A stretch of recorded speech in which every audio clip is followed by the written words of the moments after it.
When I found out my year-end bonus was $7,800, I was having dinner with the heads of our 300 top partner companies. When they realized that the person who had been serving them all year round got that kind of money, the whole vibe at the table got real awkward real fast, and at the same time, my coworkers were going absolutely crazy in the group chat, bragging about their 180 grand bonuses. I kept my cool and finished dinner like nothing happened, and 7 days later when my contract was up, I quit without a second thought. And the next thing I knew, my boss was on the other end of the phone, absolutely losing it. Why did every single one of them pull out 7 days before my contract ended? I was sitting at the Sky Lounge, the most prestigious hotel in the city, with all 300 of our partners. These people controlled 99% of the revenue at my company, Zentech. And I was the one responsible for keeping all 300 of those relationships alive right now.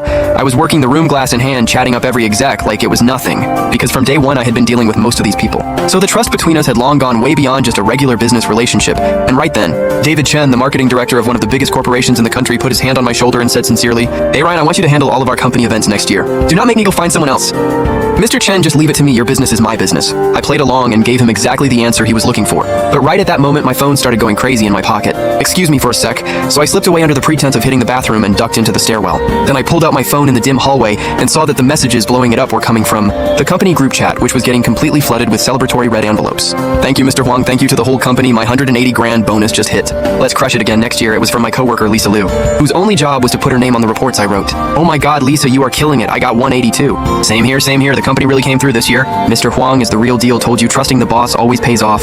Hard work pays off as I scrolled through all those $180,000 transfers. It felt like getting slapped hard across the face, but I kept torturing myself, scrolling through all that painful red, and then I opened up my banking app. The most recent transfer was $7,800. No decimal point was misplaced. Not a single word of thanks, just one cold, hard number. Like handing pocket change to an intern without even thinking about it. I do not know how long I just stood there staring at it, probably 5 minutes. No anger, no disappointment, none of those big dramatic feelings. Just that little flame of hope inside me finally going out, leaving nothing but a pile of cold ash. I pulled myself together, put my signature smile back on, walked back to the main table and jumped right back into keeping the energy up. Like absolutely nothing had happened, but of all things, David Chen, who was making his rounds toasting people, accidentally bumped my phone with his elbow. The screen lit up the next second and I scrambled to grab it. But David had already seen that $7,800 transfer, and he could not help but furrow his brow. He set down his glass and casually asked me, "Hey Ryan, I hear your company did pretty well this year, revenue-wise. I just heard your coworkers are all out celebrating, and honestly, you deserve the most credit out of anyone. Your bonus must have been pretty solid, right?" I met his eyes calmly and said 3 words without flinching. $7,800. The table that had been buzzing with conversation went completely silent. The few executives sitting nearby heard the number, and their expressions went from shocked to flat-out disbelief. And by the end, every single face just showed pure anger. These people were sharp as they come. Someone who worked around the clock for them. Someone who single-handedly kept 90% of the company running. Got a $7,800 bonus while people nobody could even name. Walked away with 180 grand, the message could not have been clearer. The mood shifted into something awkward and loaded, but I carried on like nothing was wrong. I calmly raised my glass and stood up to face the entire silent table. With a smile that could not be faulted, I said, "Thank you all so much for your support this past year. I would like to raise a toast to each and every one of you bottoms up. Please everyone drink at your own pace," and with that I drained my glass in one shot. The heat burned down my throat like it was trying to scorch away every last bit of silent suffering I had held in for years. I steered the conversation toward market strategy for next year and used my expertise to pull the dinner back on track. But a thorn had already lodged itself deep in everyone's chest, and no matter how hard I tried to lighten things up, that tension just would not lift. The clients started exchanging glances more and more frequently, their eyes mixing sympathy and resentment and something that looked like a decision already made. The dinner ended sooner than expected, and the guests started heading out one by one. David Chen was the last to leave, and as he passed by me, he paused, and those sharp, perceptive eyes of his looked straight into mine. "Stop giving your best years to people who do not deserve it. If you ever want to make a move, just reach out to me anytime." My heart suddenly felt a surge of warmth, and I gave him a sincere nod, and quietly thanked him after seeing off the last guest. I went home alone to an empty apartment. This time I did not do what I normally would, which was immediately open my laptop to deal with emails. Instead, I quietly made myself a cup of tea. Right now, I did not feel any anger, and there was not a trace of sadness either, when a person has completely given up on something. Emotions become a luxury they can no longer afford, so I fired up my laptop, deliberately bypassed all the work that had piled up and created a new document. Titled it Transition Checklist and started going through everything line by line, clearly laying out every workflow and systematically organizing all the client files, then outlining the framework for every project. My mind was incredibly calm. Then I looked over at the calendar on the wall. There was a bright red circle marked around a date 7 days out, with a small note written next to it in 4 words, "Contract ends." My eyes were steady and decisive like a general about to launch a final operation. Finally, I unlocked my phone and found a headhunter I had added a month ago. He had asked about my interest in making a move, and I had told him I was good for now. This time, I deleted that message and slowly typed out a new one. Open to talking 6 days before my contract ended, I walked into the office, same as always. The whole place had this giddy energy floating around, with everyone wearing that look of someone who just won big. People were excitedly comparing European vacation plans, or debating which new car was better. Lisa Liu came clicking in wearing wearing brand new burgundy heels with a designer bag hanging from her arm, then deliberately walked past my desk and stopped right beside it. Hey Ethan, do these shoes match this bag? I had a personal shopper hunt this down for me. Oh gosh, I totally impulse bought it yesterday. This bag is honestly nothing special, Ryan. Do you not agree? I never looked up. My eyes stayed locked on the transition document and I just responded with 2 flat words. Pretty basic. Lisa's smile froze on her face. As if trying to recover, she immediately cranked up her voice and turned to face the office, making an announcement. Hey everyone. To celebrate another great year, I am treating the whole team to afternoon tea. Nothing but the best. Go ahead and order whatever you want. No way. Lisa, you are the best, thank you so much. A crowd swarmed around Lisa, everyone happily placing orders on their phones. The loud laughter swallowed up the entire office floor. It was as chaotic as a street market. Not a single person came over to ask if I wanted anything. I felt completely invisible. Automatically cut out of the picture, this little celebration had nothing to do with me. At exactly 3 in the afternoon, the boss Michael Huang walked into the office, that signature beer belly of his leading the way, his face practically glowing. He clapped his hands to get everyone's attention. The whole office went quiet instantly, everyone looking up at him like he was a celebrity. He boomed out in that loud voice of his, the company absolutely crushed it this year, and that would not have been possible without every one of you working your tails off. His eyes swept over Lisa and the other employees who had gotten big bonuses, and he gave them an approving smile. He kept hammering on company values, saying Zentech would never let a hard worker go unrecognized as long as you put in the effort. The company will always see it. He also pushed everyone to go even harder next year, and double those bonus numbers. Then he went on painting this grand, exciting vision. But those sharp, calculated eyes of his seemed to carefully avoid landing anywhere near where I was sitting, as if the person responsible for 90% of the business did not even count as a hard worker. After his speech, Michael waved me over, gesturing for me to follow him to his office. I got up calmly and walked behind him as the door closed. Michael dropped the smile and switched to this deeply concerned, fatherly expression. He personally poured me a glass of water, then said, Ryan, do not let this year's situation get to you. I know what you have contributed, and the company sees it too. I took the glass of water and held it without saying a word, just waited for the show to continue, and then he launched into his classic manipulation playbook. But you have to understand one thing. Your results at the end of the day were built on this company's platform.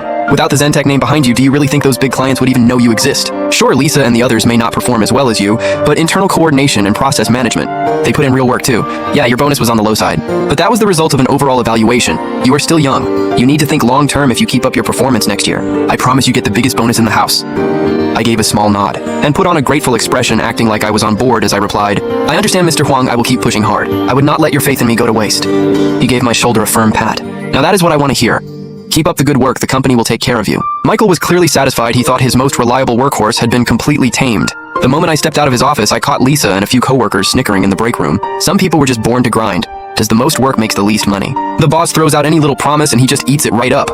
Then someone else chimed in with a sneer. Seriously, does he really think those clients care about him personally? They only deal with him because of the company name. Take away the platform and he is nothing. He totally deserves it. Who told him to show off so much, making the rest of us look bad? Honestly, I just found it laughable, so I kept a completely blank face, walked right past the break room and headed straight back to my desk. All that petty trash talk just sounded like background noise. Now it could not touch me at all.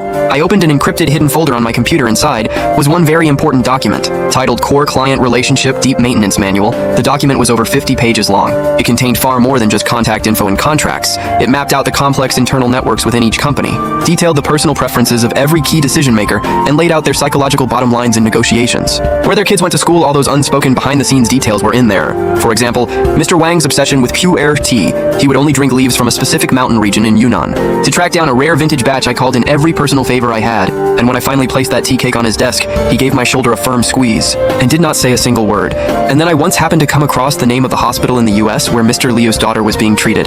He had let it slip one night after a few drinks, his voice heavy with worry, and I quietly filed it away. Then reached out to a college contact to find a leading specialist. Once I got them connected, Mr. Liu called me, his voice choked up. Ryan, I will never forget this. None of this was cold, dry client data. This was years of my heart and soul poured into every page. This was the real reason I could hold 300 client relationships together. I calmly selected the core sections of the manual, encrypted and packaged them, then uploaded everything to my personal cloud storage. After finishing all of that, I felt like I had dropped a massive weight off my shoulders. My whole body felt lighter just then. Michael walked out of his office, full of energy, announcing to the room that he had some exciting news to share. The company just landed a huge new project, but the client specifically requested the strongest team on it. So this project is going to you for the long haul, and the client wants it to be the industry benchmark for next year. At that moment, every pair of eyes in the room snapped to me, full of envy and barely concealed satisfaction. What no one expected was that I slowly lifted my head and looked straight into Michael's confident, expecting face. And for the first time, I turned him down. Sorry. My contract has 6 days left. I cannot guarantee any kind of long-term continuity on a project. Out of respect for the client, I would suggest finding someone better suited. The entire office dropped into dead silence 5 days before my contract ended. An urgent call shattered the standoff. Our biggest, longest-running client, Titan Industries, had a major system failure that brought their entire production line to a halt. The tech team spent 2 hours scrambling to diagnose it and still came up empty. empty. As the person officially listed as the account contact, Lisa Liu picked up the call from Titan's tech director and got absolutely chewed out. All she could do was keep repeating, "We are working on it." She had nothing else to offer, and eventually Titan went straight to Michael's personal cell. The voice on the other end was ice cold and delivered an ultimatum. "Mr. Huang, I do not care about your internal problems. I am asking specifically for Ryan to handle this. If this is not resolved within 2 hours, we will not only be terminating all contracts, but we will also have our legal team go after you for breach of contract." Michael's face went white as a sheet. The Titan Industries account was critical. It made up 30% of the company's annual revenue. Losing them would be like losing a leg. He was sweating through his forehead, too rattled to even pretend to play it cool. He rushed over to my desk and practically begged me. "Ryan, this is a full-blown emergency right now. Titan's system just crashed completely. Please jump on this immediately." The whole office was watching. Everyone's eyes locked on us. I did not try to use this as leverage, and I did not play hard to get. I just quietly closed my notebook. "Consider this my last act of duty, thank you, Ryan." And with that, I put on my headset and started a remote connection to Titan's server. Michael and the entire tech team crowded in tightly behind my chair. Nobody dared breathe too loudly. Lisa stood at the very edge of the crowd, her face cycling between pale and flushed, her eyes full of resentment and frustration. Code cascaded across the screen like a waterfall, drawing on 5 years of hands-on experience managing client systems, combined with a vulnerability I had flagged during the last system upgrade, and a contingency plan I had quietly prepared on my own. I quickly zeroed in on the root cause. It was a deeply buried database interface conflict, triggered by a risky shortcut left behind from a sloppy procedure by Titan's own IT staff. Their tech team had been unable to find it because they were not familiar with the overall architecture. My hands flew across the keyboard, patching code line by line, restarting services, and clearing the cache. The whole sequence was smooth and precise. 1 hour later, I took off my headset. "All fixed, Mr. Huang." Almost at the exact same moment, my phone rang. It was Titan's tech director calling, and he was practically buzzing when he spoke. "I cannot thank you enough, man. You literally saved our entire production line. Everything is fully back up now." His tone had clearly relaxed. But then he shifted gears and said something with a lot more meaning behind it. "Bro, I have to be straight with you. A guy with your skills staying at that company is a total waste. They do not deserve you." I just gave a quiet smile, thanked him for the kind words now that the crisis was over. Michael let out a long, slow breath, but the way he looked at me had changed. There was no gratitude in it anymore, just fear and resentment. It hit him all at once that this employee he had always assumed he controlled actually held a kind of power he could not get a grip on, and Lisa, seeing her opening, moved right next to Michael and started whispering in his ear, "Mr. Huang, does not something seem off to you?" The whole tech team was spinning their wheels, and then he walks over and fixes it just like that. What if he purposely held something back and was waiting for a moment like this to use it as leverage to renegotiate with you? Those words hit Michael right where it landed. He would rather believe an employee was playing games than admit his own management had failed, and the look in his eyes when he glanced at me became even more guarded. I had no interest in their little mind games. The crisis was handled, my job was done. I printed out a document, walked over to Michael's desk, and set it down gently. "Mr. Huang, this is my transition checklist. Please review it and assign someone to take over." Michael picked up the document, flipped through a few pages. It listed all 300 client names, standard contract terms, and publicly available contact details, but the truly essential content, things like the relationship maintenance insights I had built from years of personal experience, key contacts, networks, and communication strategies, none of that appeared anywhere in the document. The checklist was procedurally airtight, but practically worthless. 4 days before my contract ended, Michael ultimately assigned only Lisa to handle my work handover. Maybe it was his way of flexing his authority, trying to prove to me that the work you consider so essential my chosen employee can take over with no problem. Lisa picked up that bare-bones checklist like she had just been handed a royal decree, and sat across from me with this smug, entitled look on her face, saying, "Ryan, we can get started now. You need to walk me through each client one by one and tell me every little quirk they have, what they like to hear, and what topics are off limits. I need every single detail spelled out." Her tone was less like a colleague doing a handover, and more like someone interrogating a suspect. "Titan Industries Procurement Director James Lee. Contact number is right here. Standard contract terms are here. Specific requirements are covered in attachment 3. Shall we move on to the next one?" Lisa suddenly cut me off. "That is all you are giving me? Nobody wants to hear this surface level stuff. What I need to know is all the unwritten insider knowledge. Like, what does David Chen actually like? What should you keep in mind when having dinner with him?" I slowly raised my eyes, looked straight at her, and said, "Sorry. My handover is limited to what is documented in the checklist, which covers company-owned standardized information. As for the personal rapport I built with David and the communication skills I developed on my own, that falls under my personal knowledge base and is not part of my handover obligations." Lisa's face flushed a deep red. "You are refusing to cooperate. Do not think that just because you are almost out the door you can act this way. You are deliberately giving me a hard time. Giving me a hard time on purpose and intentionally keeping the important stuff from me." Her shrill voice cut through the dead quiet office like a knife. I leaned back in my chair and looked at her, and for the first time, let everyone see exactly what I was made of. Is there a single line in my handover document that you cannot understand, or is it that your professional knowledge base simply is not enough to process this basic information?